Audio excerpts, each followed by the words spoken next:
Welcome back, everybody. This is the Now Morning Show right here on TTT. We're also on Talk City 91.1 FM and TTT Live online on Facebook, streaming live. I'm here this morning with Robin Edwards, speech language pathologist, and we're going to talk about everything within the realm of therapy because it's time for Therapy Works on now. Good morning, Robin. Good morning. Thanks for joining us again. Yes. It's always so fun to be here. It's always fun to have you here, Yeah, Robin. thank you. All right, so this morning we're going to speak about reading and literacy and the ways in which to enhance that. Yes. So let's chat about that a little bit. Yeah, so reading. I mean, it's kind of a sentence just by itself, right? It's very, very important. Reading, full stop. Just exclamation mark, not even, right?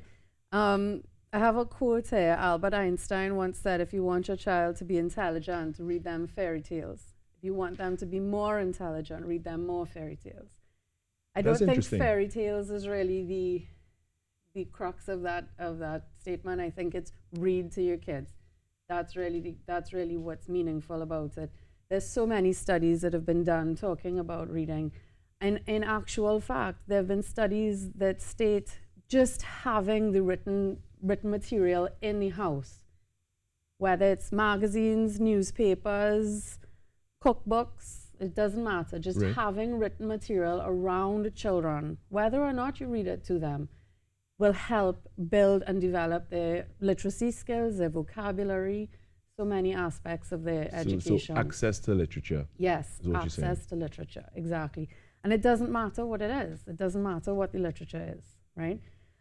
So a few reasons why reading is so important. It improves concentration and attention. It improves memory. It increases imagination. You can discover other parts of the world. It exposes you. It can grow your dreams, right? Because so much of what we dream is what we're exposed to. By bringing books into kids' lives, their dreams can be 10 times bigger than just what's in front of them. That is by itself such a big factor, such an important thing. So it's so all these things by reading to the child or having the child read as well. Yeah. I'm reading to them before they can read. Right. By them seeing you read, it all just builds. It all helps. Young children learn by example. What they model. Yes. Yeah. Exactly. So, it improves critical thinking skills, inferencing, problem solving. We've talked a lot about that as being a basis for cognition. It develops empathy, which right now in our world, how much do we need empathy? So much, right? Like understanding other people's perspectives, understanding where other people come from. That's where we start to build empathy. And of course, what we all want, better performance in school across all subjects. Every single subject, from math to history to art, requires reading. It requires being able to read. So, all those things. And of course, increased self-confidence.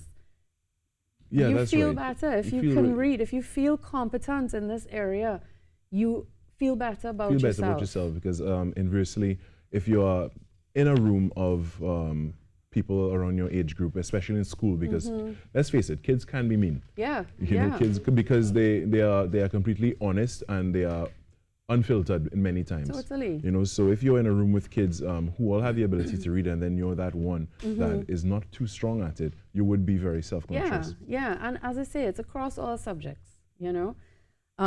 So what are the ways in which you can enhance literary skills? That's exactly what. Yes, good. Give kids books. So let them figure out what's up, what's down. Where do I start reading? Where do I end? Left to right. That by itself is important. And you can give a kid, a 2-year-old can have books. 1-year-old can have a book that they're trying to figure out to read it. Allow for turn taking and interaction.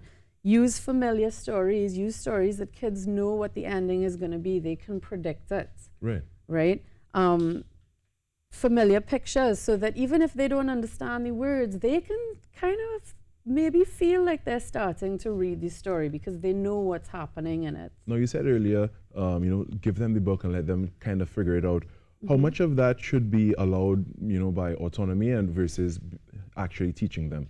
Well, I mean, and you can't really go wrong either way, right? Like, you know, you're cooking dinner, throw a few, you know, you have the baby on the ground in the kitchen with you, drop a few books in front of them, you know, let them play with the books. Even if they're sucking on the book, it's still, still interaction with literature. Still interaction with literature, right?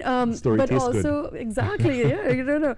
But also, no, when you're putting a kid to bed at night, read to them when you're putting them to bed. If you're bathing a kid, the bath time, you can read a story to them while they're in the bath, you know?